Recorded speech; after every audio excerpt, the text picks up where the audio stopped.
Halo sahabat Komsos Tanah Air, jumpa lagi bersama kami Komsos Paroki Santo Yosef Papa dalam acara Bincang Singkat Sahabat Komsos. Di sore hari ini, saya sudah ditemani oleh dua orang muda yang berkualitas dan berkompeten di bidangnya masing-masing. Langsung saja kita sapa. Selamat sore Ode Santi.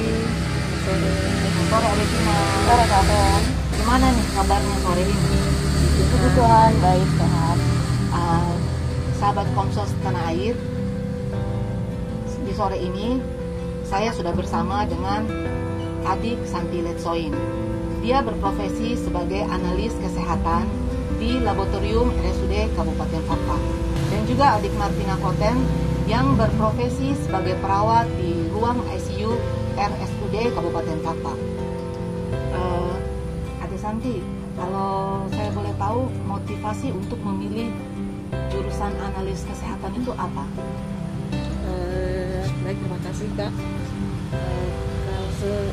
Kalau untuk saya memilih analis kesehatan itu mungkin dari sebuah brosur.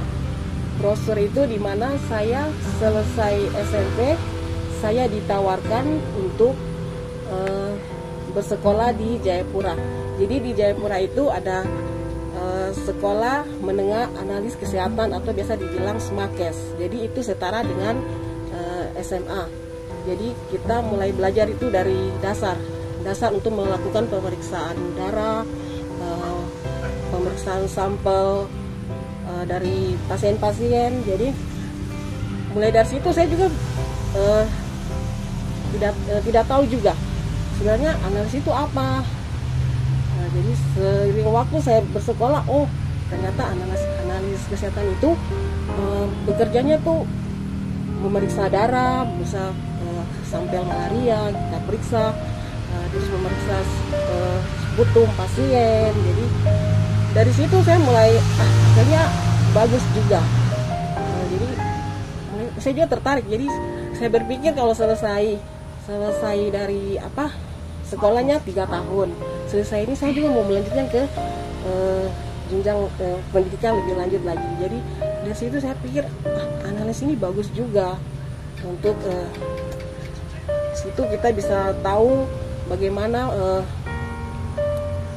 seseorang itu terkena diabetes, kolesterol. Jadi kita bisa tahu dari pemeriksaan darah. Nah, berarti bisa dibilang motivasi awalnya itu berasal dari brosur. Ya, sebuah brosur. Ya, mungkin kalau ada Martina bagaimana? Ini motivasi awal untuk memilih menjadi seorang perawat.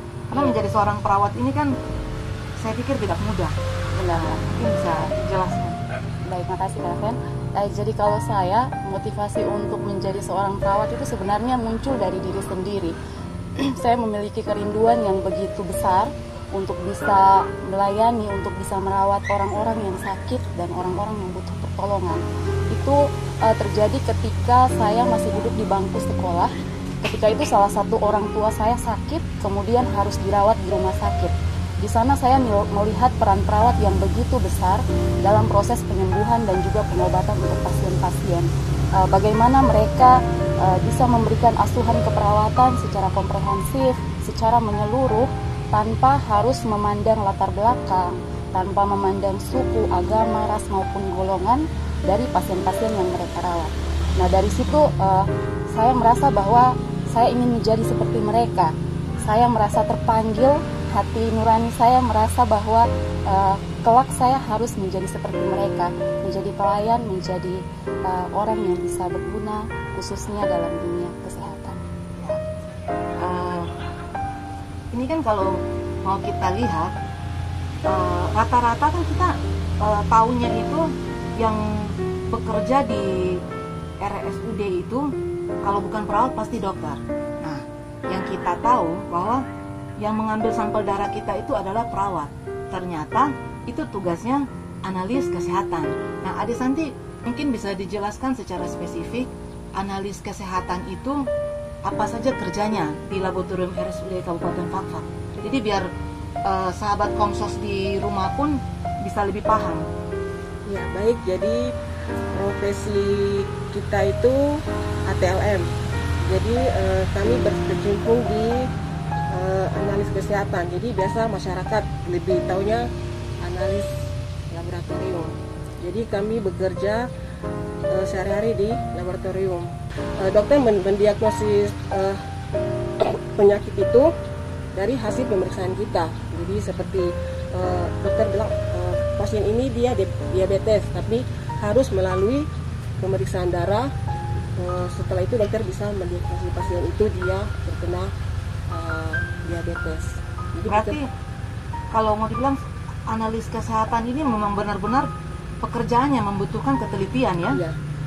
Jadi kita bekerja tuh bukan cuma darah saja. Kita bekerja feses pasien, sputum, dahak pasien. Jadi tidak bekerja cuma untuk bersama malaria saja, tidak. Baik.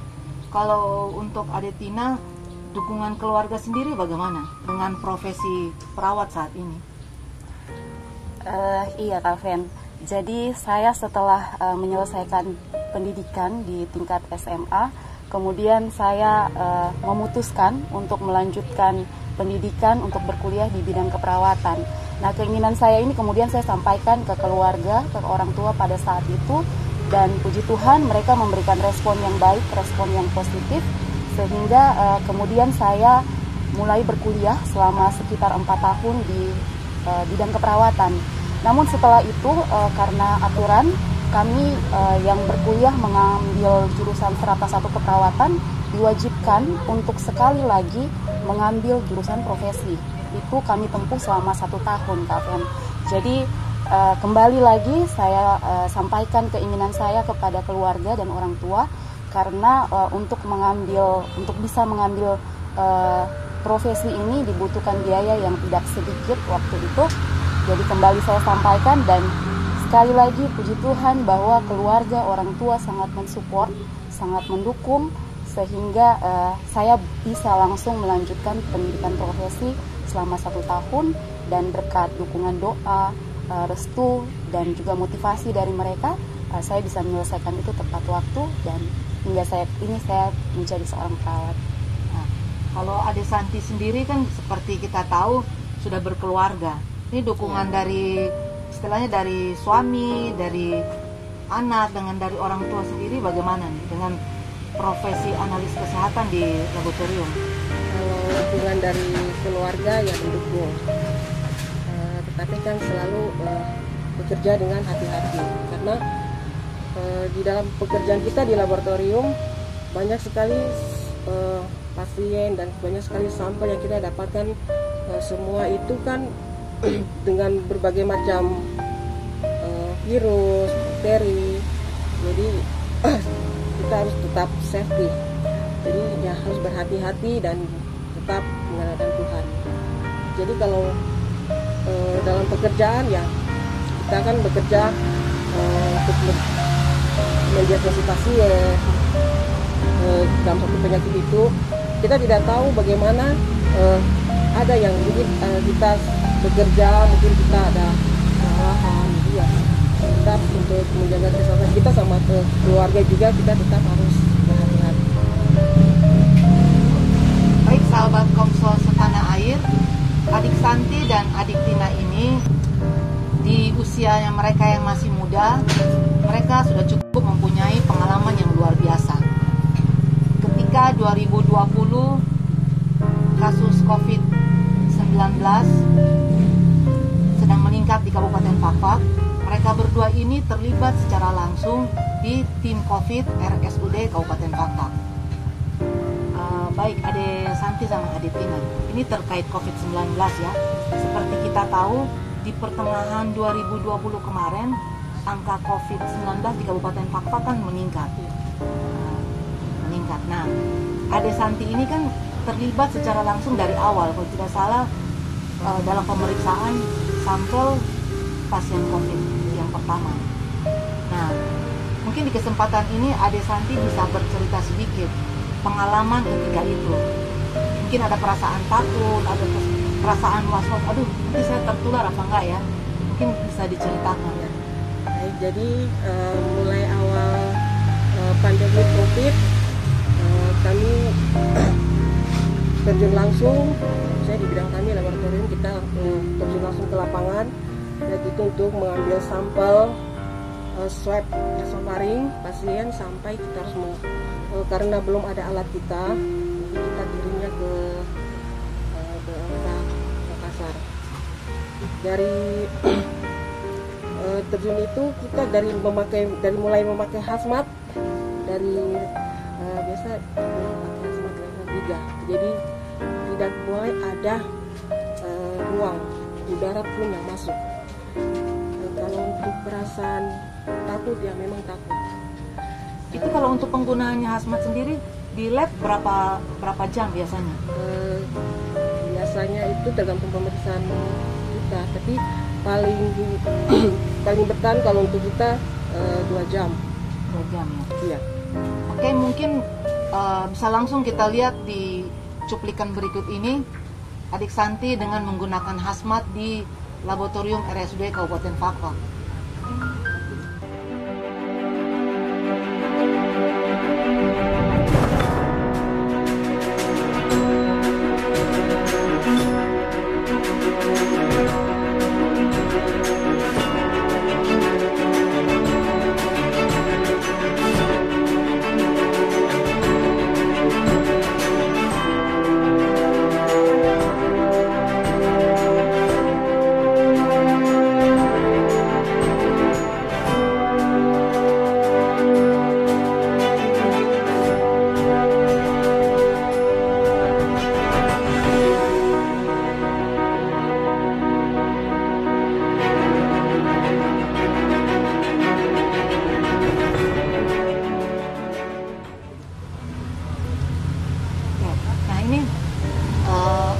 Jadi itu hazmatnya itu harus tertutup semua ya? Iya, tidak ada istilahnya tidak ada udara yang masuk. Tidak boleh ada ruang udara untuk masuk.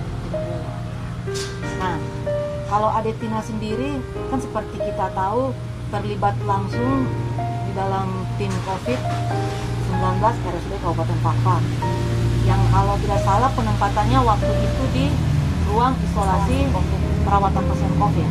Nah, mungkin bisa diceritakan sedikit pengalamannya ketika merawat pasien COVID. Baik, Daven. Jadi sebenarnya pelayanan yang kita berikan kepada pasien-pasien COVID itu tidak jauh berbeda dengan pelayanan yang sehari-hari kita berikan pada pasien-pasien di ruang rawat biasa. Hanya saja, Kaven, seperti yang kita ketahui bersama bahwa ketika seseorang atau pasien sudah terkonfirmasi positif COVID, maka pasien ini akan dirawat di ruang terpisah, berbeda dengan pasien-pasien umum pada lainnya. Nah, ketika pasien sudah masuk ke ruang isolasi COVID, maka di situ pun tidak boleh ada pengunjung dan juga keluarga yang menemani. Jadi benar-benar pasien sendiri dengan perawat kami di dalam ruangan. Tapi itu pasien dengan gejala ya? Iya. Atau yang tanpa gejala? Pasien dengan gejala, Kak Fen. Jadi kalau pasien yang tanpa gejala biasanya mereka dianjurkan untuk karantina mandiri yang kemudian dipantau oleh pihak puskesmas. Tapi yang sudah sampai ke dalam ruang isolasi COVID berarti memang pasien-pasien dengan gejala yang memang butuh perawatan khusus. Nah, kalau penggunaan hazmat sendiri gimana? Itu durasinya berapa jam itu? Iya, untuk penggunaan hazmat kami bekerja selama 6 jam, Kak Fen. Jadi setiap 6 jam kami akan bertukar shift. Jadi penggunaan hazmat itu sepanjang 6 jam tanpa melepas. Jadi kami masuk menggunakan hazmat, bekerja, memberikan pelayanan sampai 6 jam kemudian teman kami sudah datang, sudah siap dengan hazmat juga, masuk ke dalam ruangan, kami melakukan timbang terima pasien, baru kami boleh keluar dan melepas hazmat. Nah, ini saya sedikit penasaran nih, kalau misalkan haus, kan ini pasti rekan-rekan Komsos di rumah juga penasaran. Ini kalau menggunakan hazmat terus kalau haus kira-kira gimana? Iya. Kalau di lab dulu gimana? Kalau perasaan haus ya ditahan. Jadi tidak bisa melepas. Jadi kalau kita melepas hazmat ya sudah lepas semua.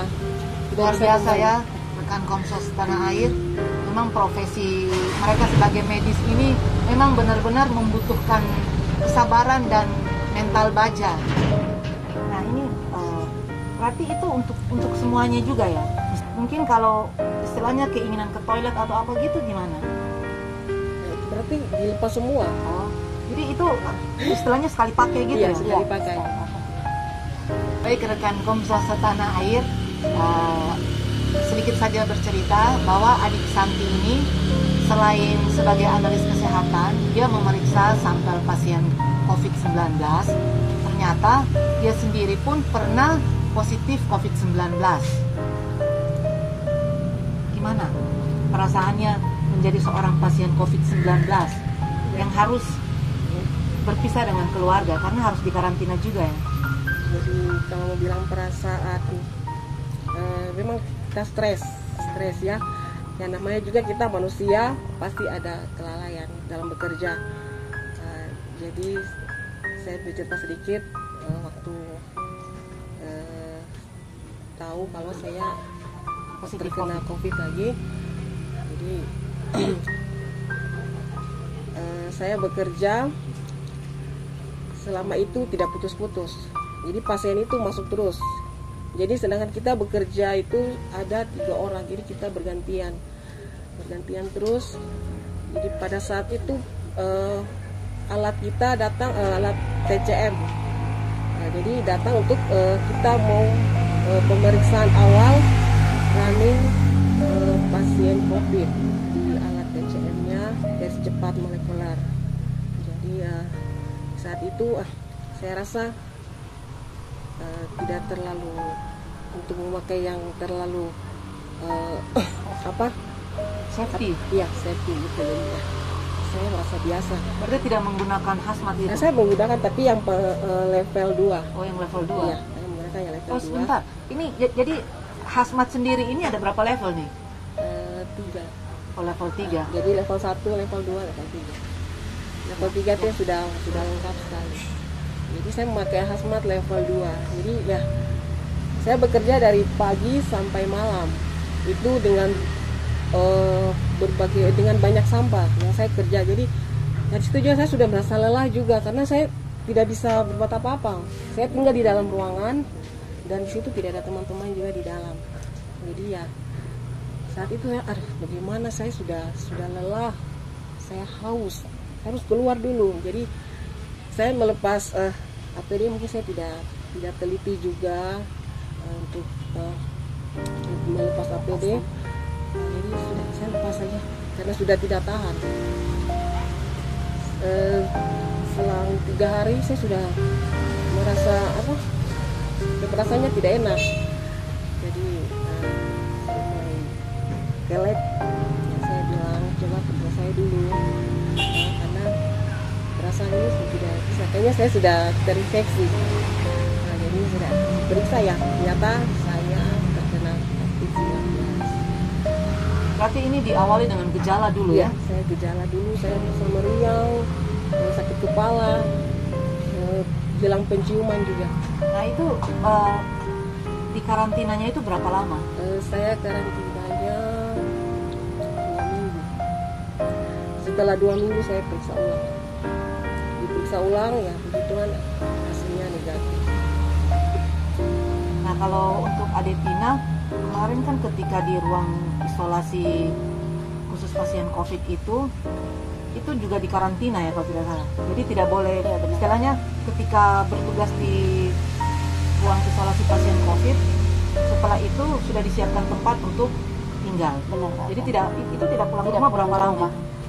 Jadi kami melakukan shiftnya, rollingnya setiap 2 minggu sekali, Kak.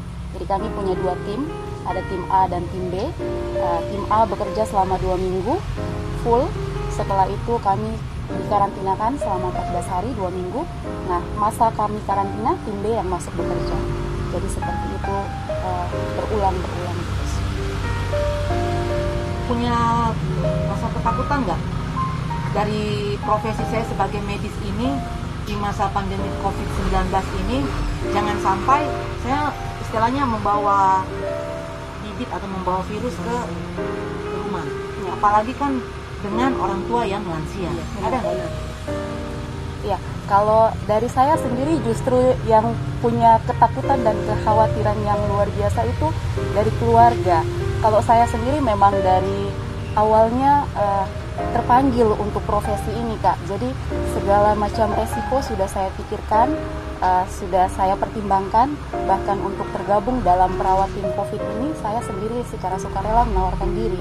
Nah, pada saat itu memang keluarga agak sedikit keberatan bahwa di rumah ada 2 orang tua yang sudah lanjut usia, yang seperti Kak Fen tadi bilang bahwa daya tahan tubuhnya rentan, mudah terpapar dan lain sebagainya.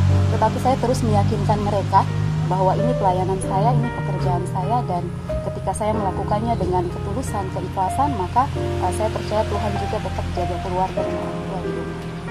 Kalau ada Santi gimana? Karena kan di rumah selain ada orang tua, ada juga anak bayi yang rentan juga terhadap penularan COVID-19.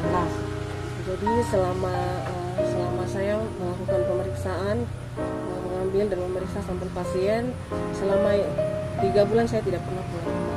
Karena apa? Karena setiap hari itu sampel ada. Setiap hari semua ada saja sampel yang masuk dan kita periksa. Jadi selama kurang lebih 3 bulan saya tidak pernah pulang ke rumah untuk paling cuma mau ngerasa rindu untuk anak, keluarga, tanya keadaan, saya cuma bisa lewat telepon saja. Jadi untuk mau pulang ke rumah, saya tidak pernah pulang ke rumah. Luar biasa ya, sahabat Komsos Tanah Air, bahwa Ade Santi dengan Ade Tina ini, mereka benar-benar dengan sungguh-sungguh melayani pasien, dan mereka benar-benar total dengan profesi mereka sebagai analis kesehatan dan juga sebagai perawat. Nah, di kesempatan ini mungkin Ade Santi bisa memberikan sedikit motivasi atau semangat buat rekan-rekan Komsos yang ada di rumah yang mungkin ingin memilih profesi analis kesehatan, sekaligus memberikan semangat kepada rekan-rekan Komsos di rumah untuk tetap menjaga 3M. Baik, untuk sahabat Komsos Tanah Air, profesi analis itu sangatlah kalau mau dibilang sangat unik ya. Jadi kita bisa mengetahui penyakit dari diri kita sendiri, atau kita mungkin sakit, kita bisa periksa sampel darah kita sendiri, atau mungkin ada keluarga kita, sahabat kita. Jadi profesi analis ini saya rasa sangat-sangat langka ya. Biasanya kita kata lain bisa kita tuh bermain di belakang layar. Kita bekerja itu di belakang layar. Jadi tidak nampak, ya, tidak nampak. Namun perannya luar biasa penting. Iya. Untuk sahabat Komsos Tanah Air, jangan meremehkan pandemik ini ya, COVID-19. COVID-19 itu ada, agar jangan sampai kita lalai untuk jaga diri dan keluarga dengan memakai masker, mencuci tangan, dan menjaga jarak. Ini itu saja. Ade Tina bisa memberikan sedikit motivasi buat teman-teman di rumah yang ingin memilih profesi perawat dan juga untuk tetap menjaga kesehatan kita dan keluarga. Ya, jadi ketika keluarga mereka menitipkan harta yang paling berharga di rumah sakit, yaitu bisa orang tua, suami, istri maupun anak, maka kita dituntut sebagai perawat harus benar-benar menjadi perawat yang benar-benar baik. Tidak hanya perawat yang biasa saja, tetapi benar-benar baik. Nah, bagaimana kita bisa menjadi perawat yang benar-benar baik? Itu perlu adanya panggilan dari hati.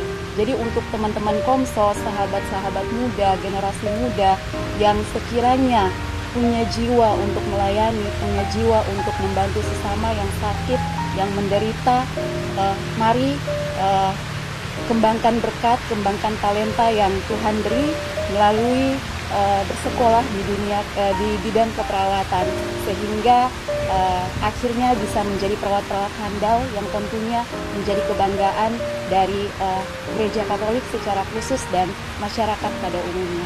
Terima kasih. Baiklah, sebelum kita akhiri, mungkin Ade Santi atau Ade Tina bisa mengucapkan terima kasih kepada keluarga, kepada sahabat yang telah mendukung adik berdua sepanjang karir adik berdua. Saya mulai dari adik Santi. Baik, dan terima kasih kepada khususnya kepada keluarga yang selama masa pandemik ini sangat mendukung saya, mulai dari dukungan doa maupun support dari keluarga untuk selalu berhati-hati untuk bekerja, dan tidak lupa juga harus berdoa meminta perlindungan dari Tuhan agar segala pekerjaan yang saya kerjakan itu semua dilindungi oleh Tuhan. Ya, saya juga mau mengucapkan banyak terima kasih, minta terima kasih teristimewa untuk almarhum bapak saya yang sudah dengan usaha yang luar biasa mendukung saya dalam mencapai cita-cita, impian, dan profesi saya sebagai perawat. Juga untuk mama dan semua keluarga besar yang selalu mendoakan saya dalam setiap langkah saya melaksanakan pelayanan saya di rumah sakit maupun di mana saja yang terkait dengan bidang keperawatan. Juga untuk semua sahabat, teman, dan siapa saja yang telah mempercayakan saya untuk merawat keluarga atau orang-orang yang mereka cintai. Dan untuk semua teman Komsos atau siapa saja yang menonton tayangan ini, saya mau menyampaikan bahwa pandemi masih berlangsung. Untuk itu kita tetap jaga kesehatan, patuhi protokol kesehatan yang berlaku, menggunakan masker, mencuci tangan, dan juga menjaga jarak. Karena protokol kesehatan ini kita laksanakan bukan hanya untuk menghindari COVID-19, tetapi juga bisa kita hindari penyakit-penyakit menular lainnya yang bisa ditularkan lewat udara. Demikian. Baiklah sahabat Komsos tanah air, memilih untuk menjadi tenaga medis itu adalah bukan pilihan yang mudah, karena dibutuhkan tingkat kesabaran yang tinggi, ketelitian, dan juga mental yang baja, di mana mereka harus benar-benar total di dalam melayani demi kesembuhan pasien. Tidak jarang kita menggunakan istilah malaikat tanpa sayap untuk para medis kita. Di luar sana, selain adik Tina maupun adik Santi, masih banyak para medis kita yang luar biasa, mulai dari puskesmas bahkan sampai ke RSUD maupun yang lainnya. Mereka sungguh-sungguh sangat luar biasa, dan kita sepatutnya memberikan dukungan serta ucapan terima kasih yang luar biasa kepada mereka.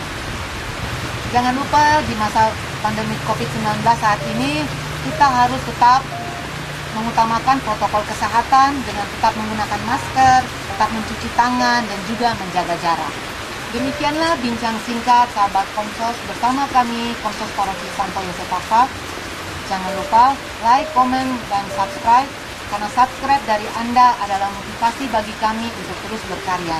Terima kasih juga kami ucapkan kepada pimpinan Geraha Lekok Darmonville, Bapak Yosef Mutra, yang telah menyediakan tempat bagi kami untuk berbincang singkat serta dekorasinya yang luar biasa. Terima kasih juga buat Ade Santi, Ade Tina sudah berkesempatan hadir bersama kami Komsos Paroki Santo Yosef Papa.